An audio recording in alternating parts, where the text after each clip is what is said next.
Welcome to the Feria Techcast. Here we bring you all things science, engineering, technology, and innovation. Today we are joined by ST Tangirala, a true polymath professional. His career has spanned technology, marketing, real estate, and media. And he's also the author of the number one Amazon best-selling book, Havensbury, and the host of the Next in Time podcast, where he interviews up and coming visionaries.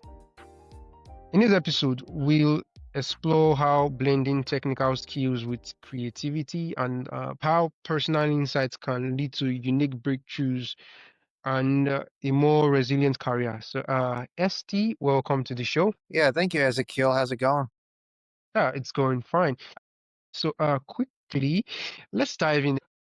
You describe yourself as a polymath professional, blending the creativity, the technical, and the personal. So, for our audience of people in engineering and tech, what is the single biggest advantage you found in deliberately cultivating such a diverse skill set?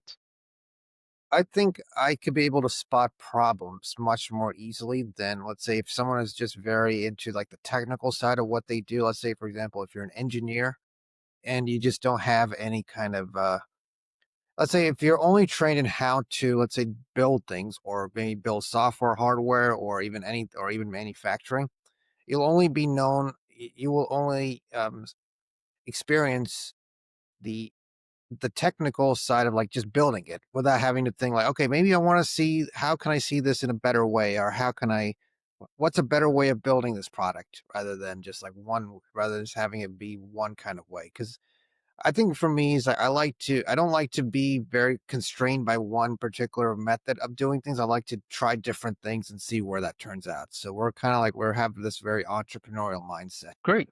So, for the engineers and developers listening who often work in very deep focused domains, so what is a practical first step for someone who wants to start keeping their mind flexible and exploring adjacent fields without losing their technical edge? I mean, one thing is that first, usually my idea would be if you had to pick, like set up like set a portion of time during the day where all you're doing is just technical, just let it all out.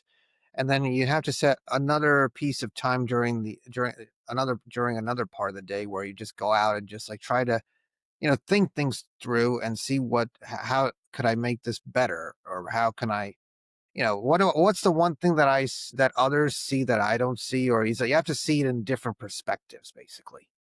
So it's like, you don't, I would say, usually how developers operate is that they just keep building, building, building, get pulled into meetings for with the people wanting to see how they're building and whatnot. And that kind of like destroys the whole purpose of, being a creative person. Great. So, I'm curious about the intersection of your technical and creative sides. Has there been a moment where a solution from a completely different field, like something from filmmaking or writing, unexpectedly solves a technical or business problem for you? It's a good question. I would say, let's say, I mean, when I write books, right? I mean, Havensbury's the first book that I wrote, but after that, I've written one more and I got a third one on the way. And I think what I've learned from that is that, I think your mind has different dimensions. That's kind of what I've realized is, when I try, let's say, I do help out, I help out startups in terms of in terms of helping them, become very resilient. And one thing I learned from writing books is that first you're kind of knowing your own self through that process. And, you'll see yourself like, okay, are you a good writer, a good person, or what do you see yourself? What's your biggest strength? And what from there you should be able to then apply that same thing into technology. Like you have to develop a certain framework of how you're trying to be yourself when you're doing these different things. You're like putting yourself in this. It's not like, okay, I'm a writer, I'm defined just as a writer. I'm defined as more like myself, just inserting myself, like planting a seed in different realms. It's like you're just being yourself in these different realms rather than like all these different realms becoming you. Because it's not easy to be that kind of person. If you were to say, if you were to integrate too many realms without your personality like going through being a part of that realm, then yeah, you just basically are like, okay, you're a storage unit in the end. Okay, yeah, that's really insightful. So, speaking about your book, Havensbury, I'd say the premise is quite fascinating about a prep school student building a business with a homeless person. So, where did that story come from, and how did your experience in technology and business development shape the way you wrote about entrepreneurship? I mean, one thing is that if had I not had that experience being in the business and tech field, I would not have been able to accurately create a story that could fit that mold in Havensbury. Because if you ever read the book, it's like if you have an entrepreneurial perspective or a startup perspective when you read that book, it's like a journey of its own where you're like the enemy you're what I call the villain is the prep school, like the guy running the prep school who's trying to make it seem very rigid in the way you're doing the way they do things versus let's say this free thinking guy who couldn't fit into a prep school meets up with the homeless person because let's say the home because they even though they're in different classes altogether, they have a lot in common. And it's not like a homeless person. The homeless person in the story is not some random homeless person who just like, all right, he had a bad. He was not. He's a very smart guy who had a bad who had dealt a bad hand, and because of that, that was the way they were able to find commonality within one another. And from there, they devised a plan, building a business so that they could serve the local community, that could strengthen the local community, and then that basically builds a strength to basically fight the prep school. All right, that's interesting. Let's go to your media and podcast side of things. So, as the host of the Nest in Time podcast, you've interviewed many up and coming visionaries. So, what is a common thread or a shared habit you've noticed among these builders who are on the path to making a major impact? I mean, they're very. Imp- I would say those people are very. They're motivated. They have an idea they want to build. They want to build something, regardless of whatever field they're in. They want to build something from scratch and really make that successful. So that's kind of what they. I mean, I've had different kinds of people on my show, ranging from small business owners, start like to AI founders, or let's say individual artists, or even like chefs. Even I've had plenty of like food oriented people on my show. So it's like, people are not all going to be like, okay, a person who works in the food industry is not going to have the same domain expertise as someone who works in the tech field, right? It's just, but the one thing both of those people have in common is that they're trying to build something from scratch and make something impactful, and they're trying to service their community or service the world or service, what they're doing. All right. So you've worked across marketing, sales, tech, real estate. A true polymath, I'd say. So, when you enter a new industry, what is your framework for quickly getting up to speed and identifying the core problems that need solving?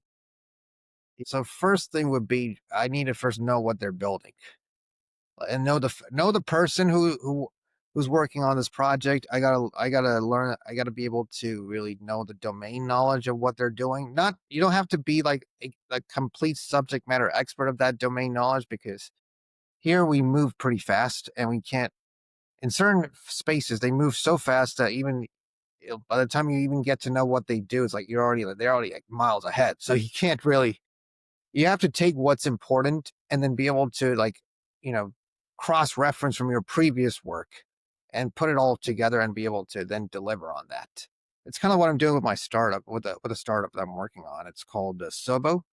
It is a B2B marketplace for fractional consultants and small businesses.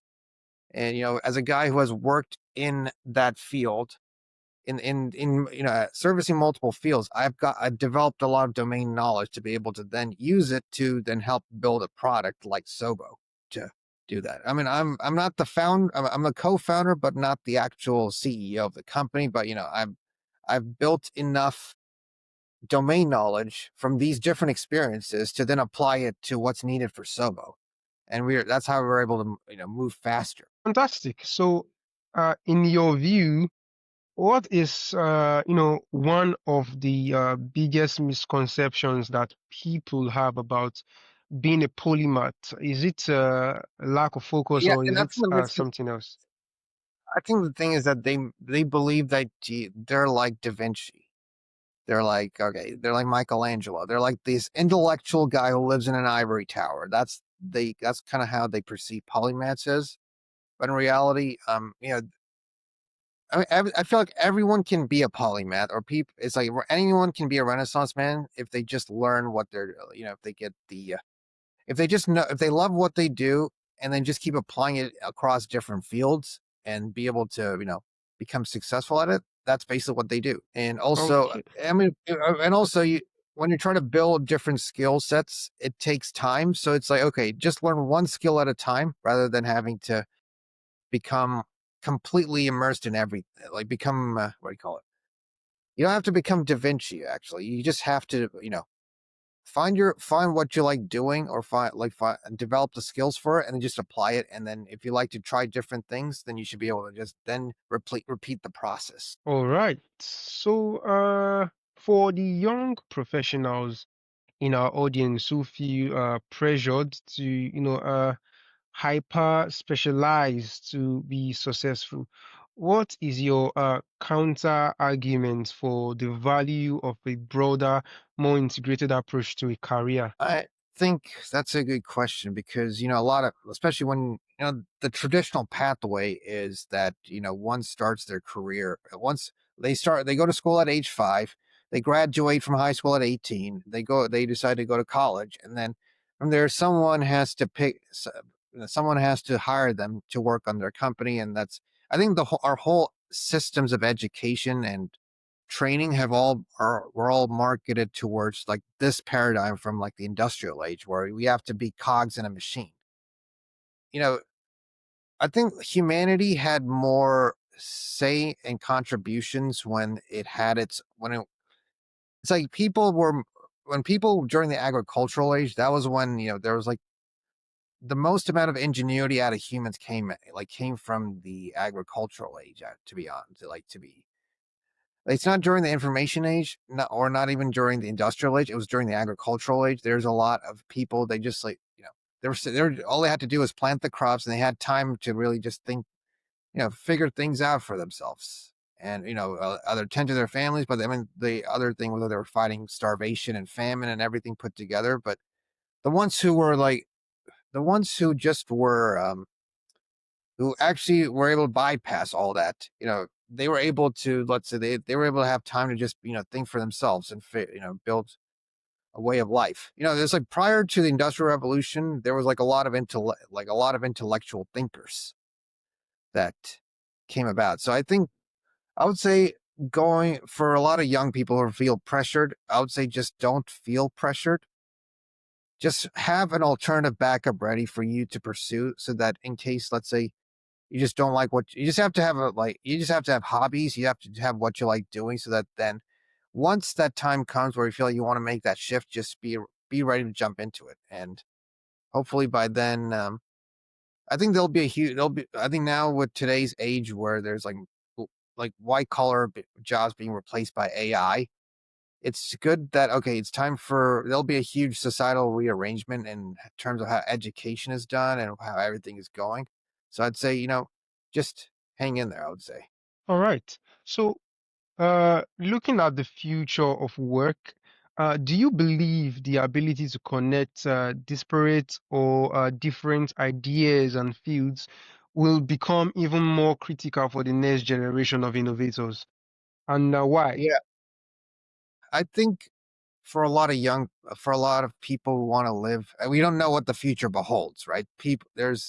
there's this talk where everyone is going one direct, like the world's going one direction, but then they're saying there's going in another direction. There, we don't know where the future lies. But the one thing's for sure is that we have technology to communicate with the world, right? And also we don't have to move across borders to we don't have to actually move across borders to actually work with other people. We can just now with technology we could just be in our own home countries and just build what we want to build. And and also we can enable communications a lot faster in that sense. Okay, that makes a lot of sense. Really insightful. So, if you could go back and give one piece of advice to the younger ST who was just starting out to explore these different paths, what would it be? I would say just keep doing it. I don't think I would be able. I'm not at that stage where I felt like I regret anything I've done as a young person, because I've done everything that I wanted to do as a young person. But I just feel like just keep that journey going. Just the journey to self discovery is the most amazing thing that humans can do. Wonderful, wonderful. So you have achieved number one bestseller status as an author. So what did the process of writing and publishing a book teach you about building a product or a company that you didn't learn in the tech world? I think this writing a book I think there's a different set of people who work with me on editing and publishing a book that is far different from the people who work at tech. So it's like there's different personas that I've interacted with. It's like you get to experience something innately human, because something about technology companies, the issue is that people just get too immersed in the technology they forgot how to be human. But then in the like being in the writing world, I finally learned what it's like to be human for the first time. It's like you're kind of connecting spiritually to the past. Like people used to write, I think prior to the printing press, right? It used to be all oral, but then once the printing press took place, people started writing books and just kept writing a lot of literature. I mean, it was like that was our way of connecting ourselves to humanity prior. So it's kind of like what I've learned was how it's like I got to really mentally, like spiritually experience what people in the past used to do when they wrote like these amazing novels, or not, or these amazing books. Like you get to really learn someone's, like, you get to pick someone's brain up in a very thoughtful way. So that's kind of that that was my experience when I was writing this book with Havensbury. Like I was trying to, there's plenty of stories that were about prep schools, right? I wanted to it was like my way of exploring that world more, and my way of, exploring, let's say, the character who was building a business. So it's like, why not bring these two together? It's like, I've watched a lot of movies, I read books from an era that kind of was not existent, that may or may not exist today or tomorrow. But yeah, it's like that's the thing about writing books. Like you get to kind of exercise your exercise the other part of your mind. Fantastic. Part of the theme of this podcast is centered around innovation. So, for that reason, I'll ask you a question. In your journey as a creator, technologist, and storyteller, what does the word innovation mean to you when it's applied to not just a product, but to a human life and career? I think innovation is nothing more than solving a problem. It's like people wanted a story, right? They wanted a story of, let's say for Havensbury, they wanted a story that just kind of had that bit of a tussle between two different worlds of America, basically. It's like an elite world and the world of the plebs, as they say. All right. So finally, Steve, for our listeners who are inspired by your multidisciplinary approach, what is the best place for them to connect with you, check out your podcast, and perhaps find your book? Yes, just go on Amazon for my book, go to Spotify for my podcast. You want to connect with me on LinkedIn or Instagram. Wonderful, wonderful. I'll be sure to link your website and your, linked into the show notes of this podcast. So ST, it's been a really interesting and insightful conversation with you, and I'm excited to have you on the show today. All right, cool. Thank you, Ezekiel.